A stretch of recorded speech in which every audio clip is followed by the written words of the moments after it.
Hello நண்பர்களே, வணக்கம். இன்னைக்கு நம்ம ஈஸியா சட்டுன்னு ஒரு சன்னா மசாலா எப்படி செய்யறதுன்னு பார்க்கலாம். அதுக்கு நான் சன்னாவை ஊற வச்சு எடுத்திருக்கேன். அதை ஒரு குக்கர்ல போட்டு வேக வச்சு எடுத்துக்கலாம்.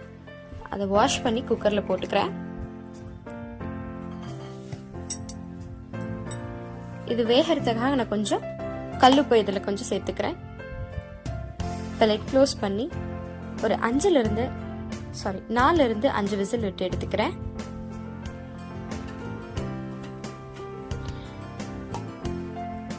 அவ்வளோதாங்க, வெந்துருச்சு. இப்போ ஓப்பன் பண்ணுறேன். இது ஒரு சைடில் இருக்கட்டும். இப்போ நம்ம அரைக்க தேவையானதை பார்க்கலாம். ஒரு மிக்ஸி ஜாரில் 3 2 தக்காளி பெருசு பெருசாக இருந்ததுனால நான் 3 எடுத்திருக்கேன். பச்சை மிளகா, பூண்டு பெரிய பெரிய பல்லாக இருக்கிறதுனால 3 எடுத்திருக்கேன். இஞ்சி ஒரு துண்டு, 2 பெரிய வெங்காயத்தை நான் ஸ்லைஸ் பண்ணி எடுத்திருக்கேன். இதோட நம்ம வேக வச்ச மூக்களையும் இதில் சேர்த்துக்கிறோம். சன்னா இது எல்லாத்தையும் ஒரு நைஸ் பேஸ்ட் கன்சிஸ்டன்சிக்கு அரைச்சி எடுத்துட்டு வந்துடலாம்.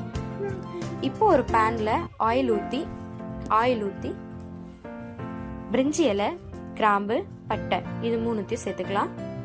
அடுத்து இதுல கொஞ்சம் சீரகம் சேர்த்துக்க போறேன்.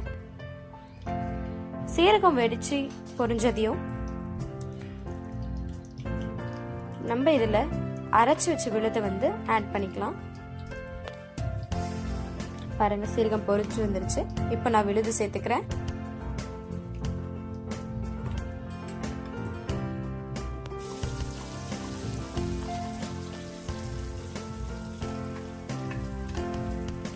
ஜார்ல கொஞ்சமா தண்ணி ஊத்தினா போதும். அதையும் இதுல சேர்த்துக்கலாம். இது கொஞ்சம் கொதிக்கட்டும்.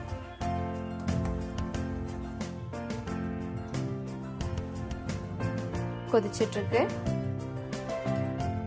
இப்போ நம்ம இதுல மஞ்சள்,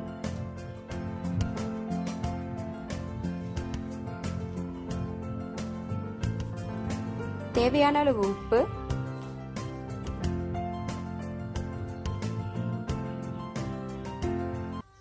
மிளகாய் தூள், தனியாத்தூள்,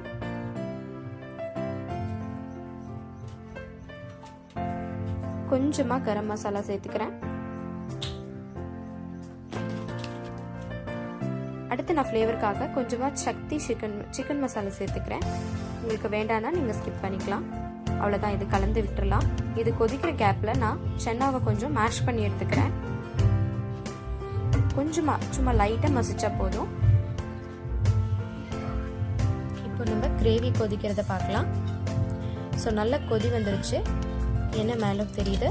இந்த டைம்ல நம்ம மசிச்சு வச்ச சன்னாவை அந்த தண்ணியோடைய இதில் நீங்கள் சேர்த்துக்கலாம்.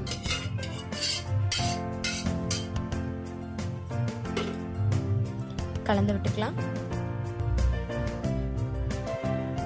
மசாலாவோட பச்சை வாசனை எல்லாம் போய் கொதிக்க ஸ்டார்ட் ஆயிருக்கு. எண்ணெல்லாம் கூட பிரிஞ்சு வருது. இன்னும் கொஞ்சம் திக்கான கன்சிஸ்டன்சி வர வரைக்கும் நம்ம வெயிட் பண்ணலாம். அவ்வளவுதான், கொஞ்சம் திக்கான கன்சிஸ்டன்சி வந்துருச்சு பாருங்க. இந்த நேரத்துல நான் கொஞ்சம் வாசனைக்காக கொத்தமல்லி இலை தூவி ஸ்டவ் ஆஃப் பண்ணிக்கிறேன். அவ்வளவுதாங்க, சுவையான சன்னா மசாலா ரெடி ஆயிடுச்சு. இது சாஃப்டான சப்பாத்தியோட சூடா பரிமாறுங்க. அன்போட கொஞ்சம் பரிமாறினா இன்னும் சுவை அதிகமா இருக்கும். இதே மாதிரி நிறைய கரிசு பார்க்க என்னோட சேனலை லைக் பண்ணுங்க, ஷேர் பண்ணுங்க. மறக்காம டோராவின் நினைவுகளை சப்ஸ்கிரைப் பண்ணிக்கோங்க. தேங்க்யூ, பாய்.